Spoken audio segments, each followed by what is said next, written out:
Live from Quezon City, Philippines. Your news, current affairs, and public service channel, Margo TV Philippines. Live.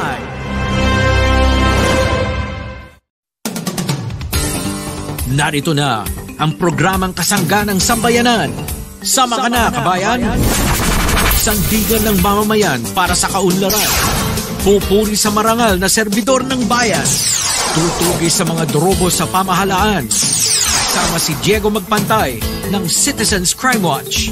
Mapapakinggan at mapapanood sa Margo TV Philippines. Sama ka na, kabayan! Sandigan ng mamamayan sa kaunlaran.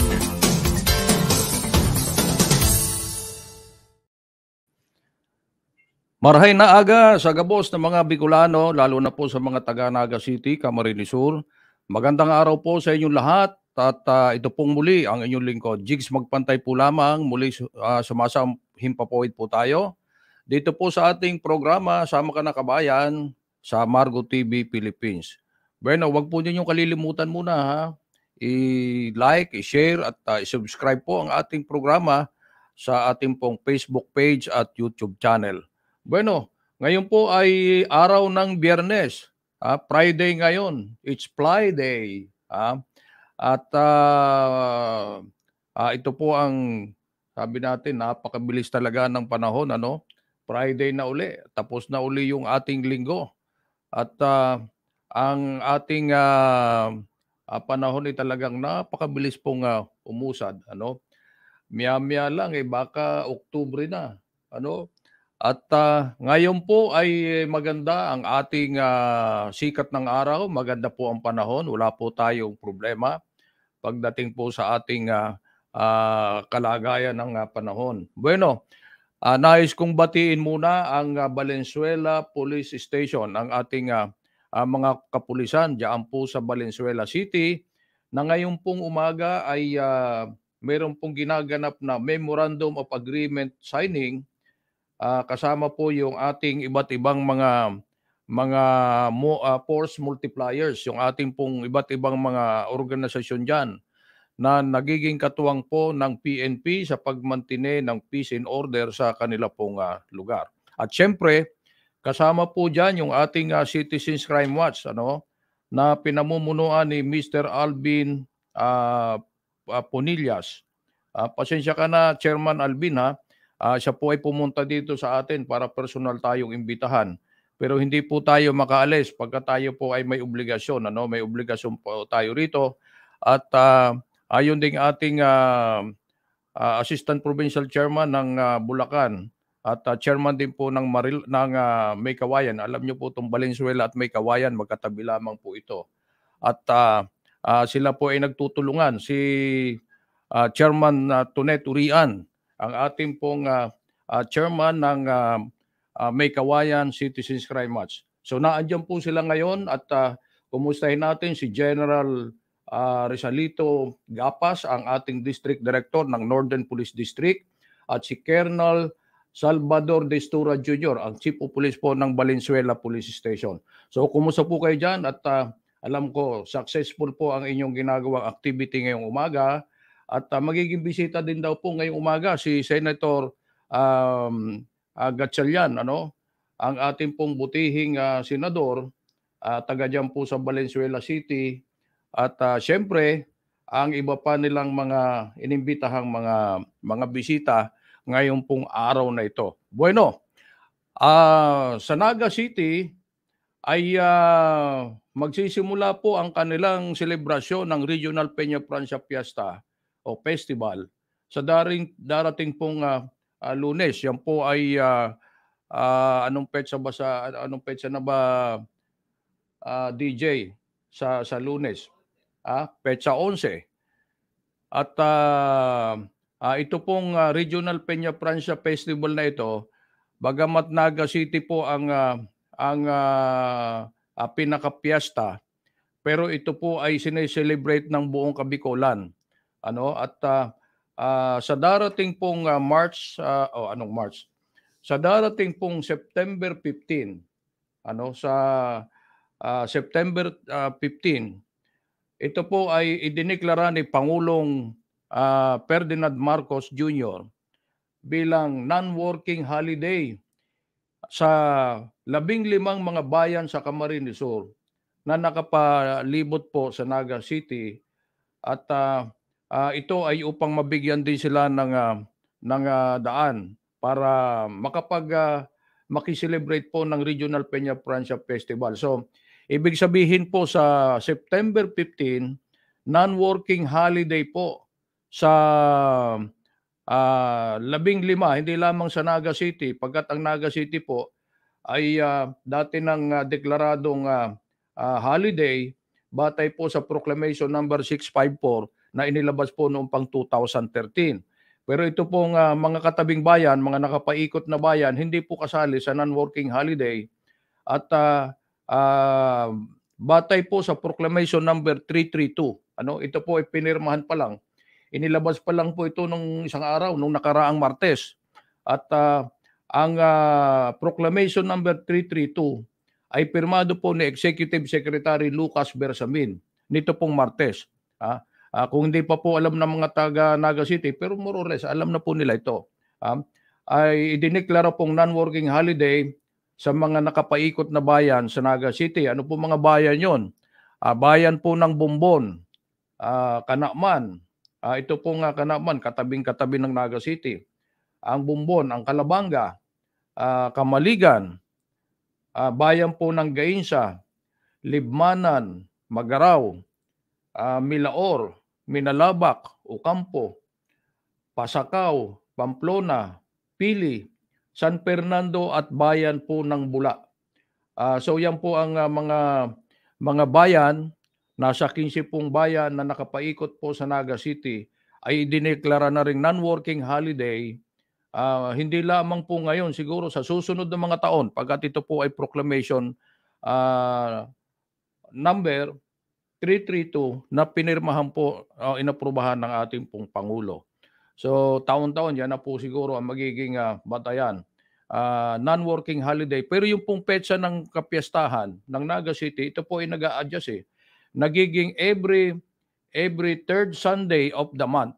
So kung ano po yung pinaka third Sunday of the month, aatras tayo niyan. Dalawang araw or tatlo. At yan po ay magiging non-working holiday. So, kumusta na lang po sa ating mga kababayan dyan po sa Naga City at sa Camarines Sur. Ang sabi po sa itinawag sa atin ng ating mga kaibigan, sobra na raw po ang bigat ng traffic sa Naga City sa ngayon. Para na ring Metro Manila. Ang problema po sa traffic, lalo na po pag Peña Francia Fiesta, talagang napakarami po ng dumarayo at syempre wala na pong pandemic. Mas marami po ang dadagsa. Mas marami pong inaasahang magiging bisita sa Naga City sa darating pong magsimula po yan sa Lunes. Mula Lunes marami na pong tao ang dadagsa sa Naga City. Ang problema po, hindi natin alam kung ano po ang preparations pagdating po sa problema sa trapiko diyan po sa Naga City. Pagkat meron nga tayong binabanggit na isang kalye na imbes na alisin yung mga obstruction, abay lalong naging permanente po yung obstruction ng mga estruktura na nakalagay. Kaya nga medyo, ito hindi ko alam itong si Mayor Nelson Legacion kung ano po ang kanyang nasa isip. Bakit pinaukupa permanently ito pong kalsada na ito? Lalo ngayon, Peña Francia Fiesta, napakahirap po, napakabigat ng trapiko dyan po sa Naga City. At yan ang isa po sa pinaka-problema. Alam nyo, Petsa 15, hindi na po mapapasukan ng mga sasakyan yung mga mayor na kakalsadahan dyan po sa Naga City, lalo na po pag September 16, yung magsasagawa ng pluvial procession ang Naga City, yung simbahang Katoliko. At talagang hindi na po mapapasukan yung mga kalsada na papasok at papalabas ng Naga City proper. Napakahirap po ng traffic dyan. If you have experience, yung mga napupunta dyan po sa Naga City. So siguro dapat gawin ng ating mga kinaukulan dyan po magpaghandaan na, alisin yung mga nakahambalang sa kalsada. Alisin yung mga obstruction. After all, meron ngang memorandum na pinalabas ang DILG, natanggalin ang lahat ng mga obstruction sa mga kalsada. Bakit diyan sa Naga City ganyan, ano? So sana magising, gising Mayor. Patulog-tulog ka yata. Ha? Ewan ko noon pa ito nirereklamo Noon pa ito nirereklamo pero patulog-tulog ito si Mayor Nelson Legacion. At alam mo itong kalye na ito, katabing-katabi po ng Plaza Rizal at very busy ang kalsada. Pero ilang tangkal na lang siguro pwedeng daanan ng isang sasakyan. Bueno, patuloy po tayo sa ating pong programa. Batiin natin si Baba Esa Alganem na isa pong kaibigan natin na dumalaw po dito sa ating studio. Si Esa po, tawag natin Baba. Ito po ay isang Kuwaiti national at nagbisita po dito sa atin sa Margo TV. At siyempre yung kanya pong may bahay si Susan Gabato, binabati na rin natin. At iba pang mga kasamahan na naandito po ngayon sa studio. Bueno, ano po ba ang naging epekto nitong pag-usapan po natin? Yung naging epekto po ng price cap dito pong bigas. Medyo marami po yung naging epekto niyan sa ating pong pamilihan, sa ating pong mga kababayan. Isa-isahin po natin itong mga epekto po nito. Kumusta Baba? Andito po siya ngayon sa ating studio at atin po siyang binabati. Thank you very much Baba for visiting our studio At I'm happy to see you here. Would you like to greet our listeners, our viewers? Can you please greet our viewers? Salam. Salam daw po, salam. Ipakita mo nga DJ si Baba dito sa ating programa. Ayun. Yan po si Baba. At ito po ay isang foreigner na bumisita po sa atin dito sa ating studio. At would you like to greet our viewers? Salam. Salam alaikum. Salam alaikum. Okay. And syempre, yung kanya pong may bahay si Susan. Susan, magandang umaga. Good morning po. Okay. Wala naman po silang sadya dito, kundi bumisita lang po dito sa ating studio at nabisita po tayo dito. Wala naman po silang sadya na kung ano pa man. At sila po ay ating mga kaibigan. Bueno, patuloy po tayo sa ating programa at ito pong pinag-uusapan nating price cap. Mukhang maraming naging epekto po ito. Una, dumagsa po yung mga maraming mamimili na bumili po ng bigas sa ating pong mga pamilihan. So ang ibig sabihin, sila po ay natuwa at namalengke na sila ng bigas pagkat siyempre mura nga naman, malaki po yung ibinaba. At sa bahagi naman po ng ating mga rice retailers ay siyempre umangal po ang ibang mga retailers kesyo sila po ay nalugi. Malaki daw po yung kanilang lugi. Sabi ko nga kahapon, yung pong mga rice retailers natin, hindi naman sila bumibili ng napakaraming stock at sila bumibili lamang nung tama lang nilang itinda. So ano ba naman yung sabi ko paminsan-minsan malugi, sa mahabang panahon sila naman ay kumikita. But anyway, ang atin namang gobyerno ay nagbigay po ng 2 billion pesos na subsidy para po sa ating mga rice retailers. Mabuti nga sila, binigyan po ng subsidy. At siyempre, yung ating pong pamahalaan ay ayaw din naman talagang malulugi yung ating mga negosyante. Kung ikaw ay nagninegosyo nga naman, bakit ka pa magninegosyo kung ikaw ay lugi? Pero yan po ay ina-address ng ating pamahalaan. So, bagamat sabi nila, hindi raw sapat yung binibigay na subsidy, magpasalamat po tayo pagkat mayroong subsidy ibinigay.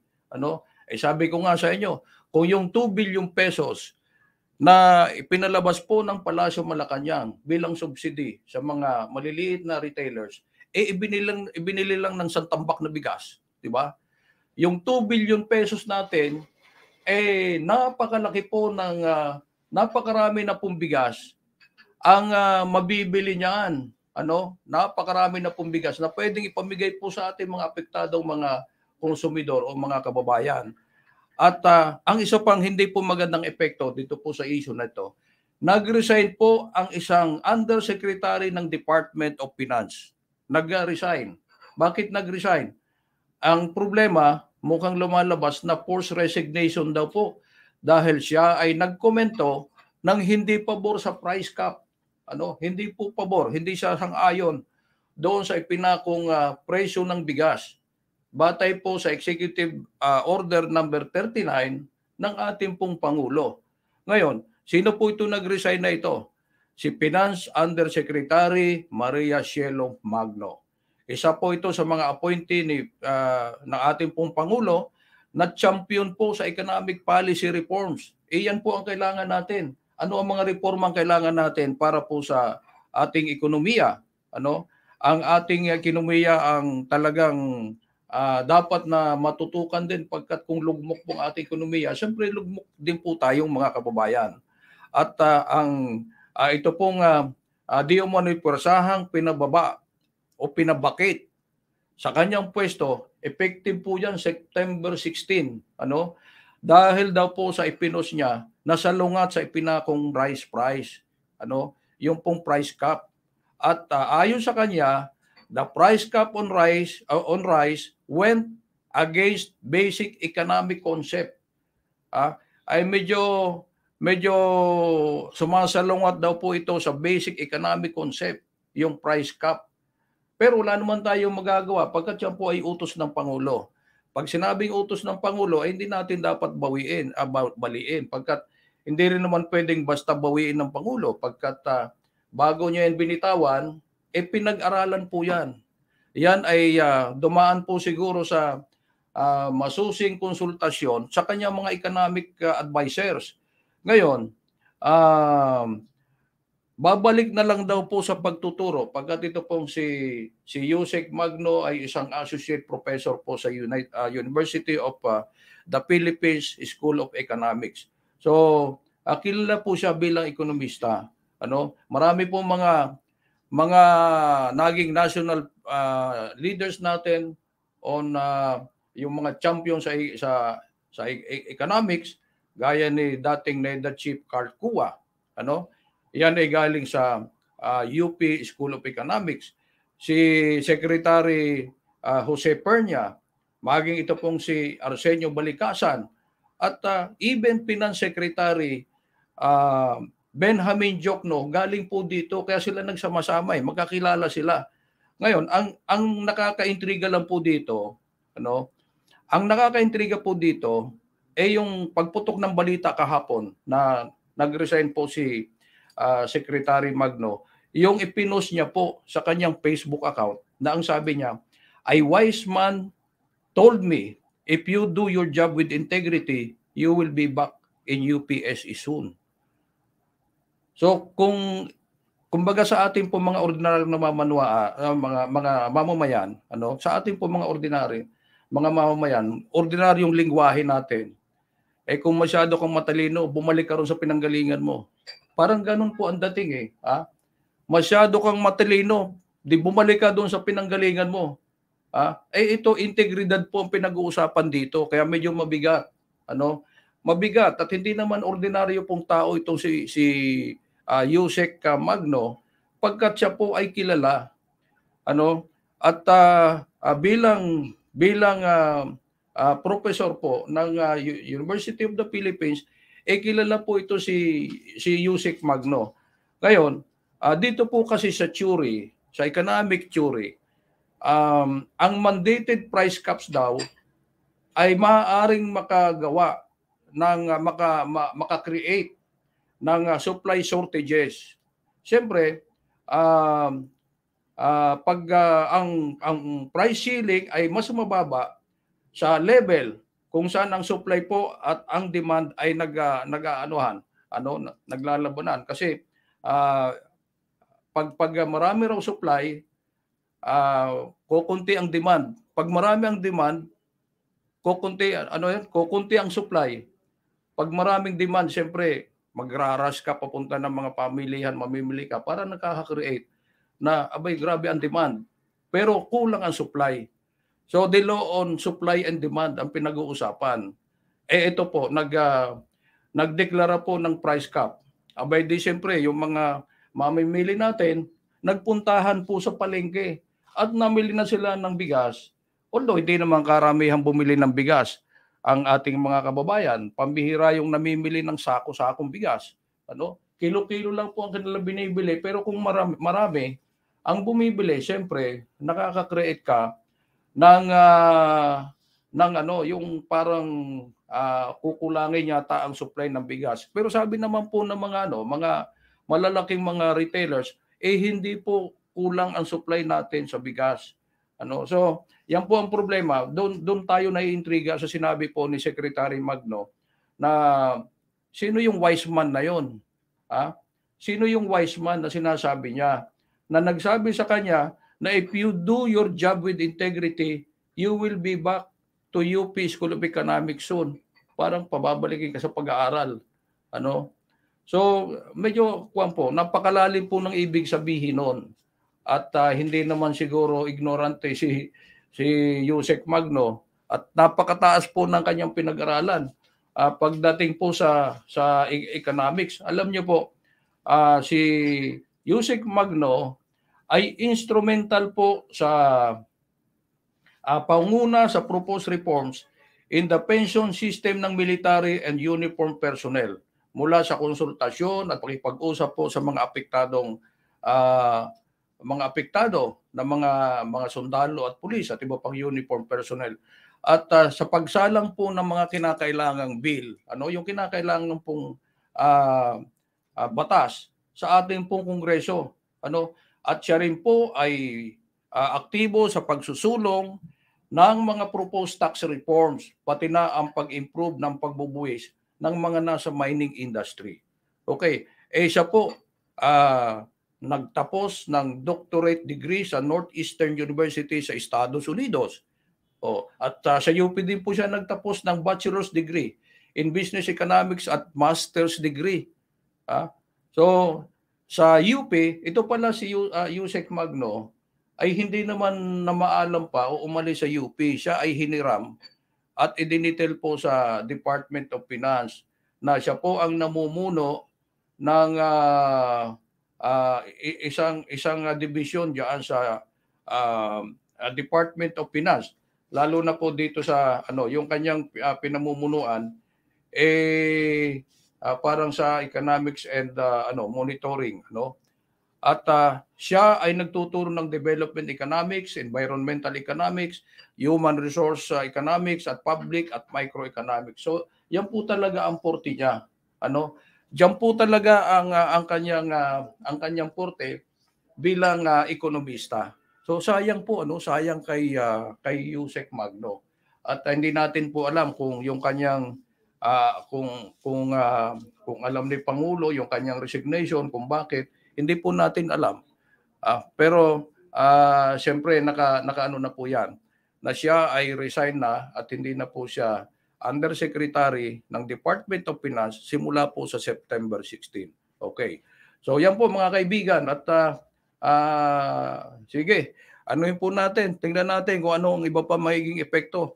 At kasi sa iba pa pong epekto nitong problema natin sa supply ng bigas, ang iba pong epekto nito ay sa Kongreso, ipinasa na po nila doon sa committee yung pagtatago, yung hoarding, yung pong smuggling ng bigas, kinukonsidera na pong economic sabotage.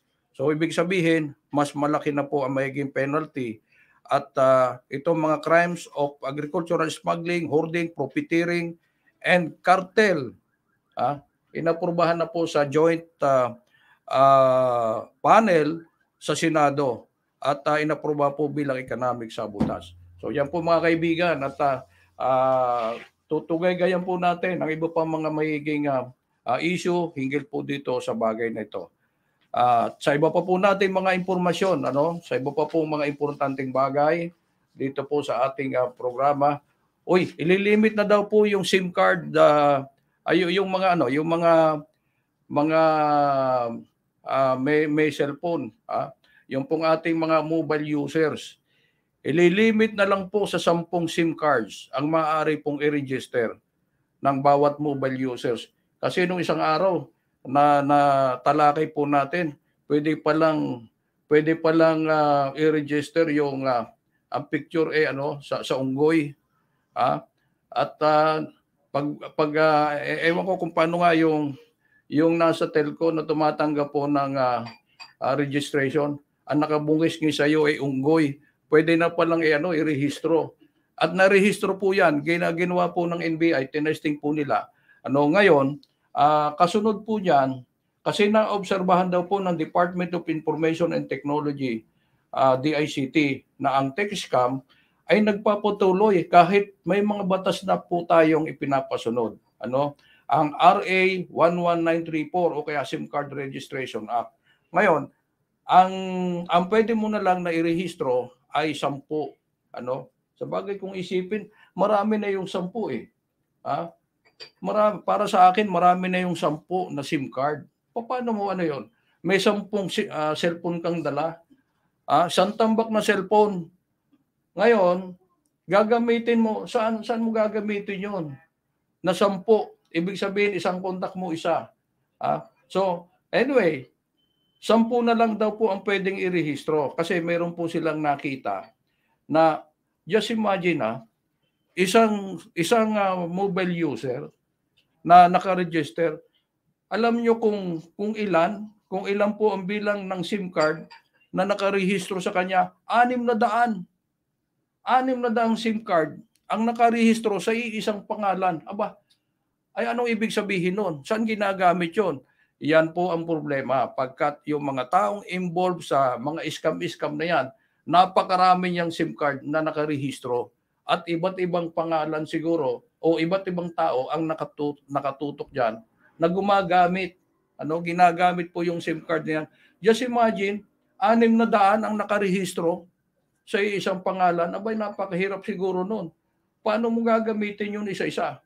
Ibig sabihin, may ibang gumagamit at ito'y ginagamit maaari sa mga panloloko, sa pangi-scam. So ayon po kay DICT USEC Alex Ramos, ang prepaid SIM, kasi ito ang mga binibili yung prepaid SIM, hindi yung mga line na may buwanan. Karamihan na binibili prepaid. Kung prepaid mo, 10 ang binili mo, saan mo? Napakahirap nga naman, So, useless na bumili ng sobra daw po sa 10. Maliban na niya, kung sangkot ka sa pagkakalat ng text scam, ay talagang ganon. Lalo po kung eleksyon, yung mga text blast, ayan. So, nasili po ng ahensya na may nagmamay-ari o registered SIM cards owner na abuton sa 600 ang hawak na SIM card. 600, isipin mo yun, Ibig sabihin, 600 ding cellphone. Unless na yung dual SIM. So, mga 300 na cellphone. So, nakahilera yan, gagamitin mo isa-isa. Naku, pambihira, So, rampante po ang malisyosong messaging platform at mga overseas numbers. Makikita mo, overseas call, makikita mo yung number niya overseas. Pero naandito lang pala sa Pilipinas. So meron pong ganun. Ikaw, akala mo, tumatawag sa'yo, overseas call. This is an overseas call from Baba. But actually, wala naman siya doon sa abroad. Naandito po sa Pilipinas. Ang akala natin, yung kausap mo, nasa abroad. So meron pong ganun. Meron pong ganun. Kaya pag hindi natin kilala, wag na lang natin sagutin yung tawag. Unless na mag-text muna na ako si ganito. So marami pa rin po kahit na-implement na po yung SIM card registration, napakarami pa rin mga nanloloko. Napakarami pa rin nang-i-scam. So yun po ang iwasan natin. At sana maging matalino tayo. Bueno, kapos na po tayo sa oras at tayo po ay pansamantalang mamamaalam sa ating pong programa. Sama Ka na Kabayan Morning Edition. Ito pong muli ang inyong lingkod, Jigs Magpantay po lamang at nagsasabing ingat-ingat po tayo sa ating pong pagmamaneho sa ating mga tsuper at sana po tayo ay maging masaya sa ating pong mga ginagawa sa araw-araw. At maraming salamat po. Huwag niyong kalilimutan na i-like, i-share, at i-subscribe po ang ating programa Sama Ka na Kabayan dito po sa Margo TV Philippines.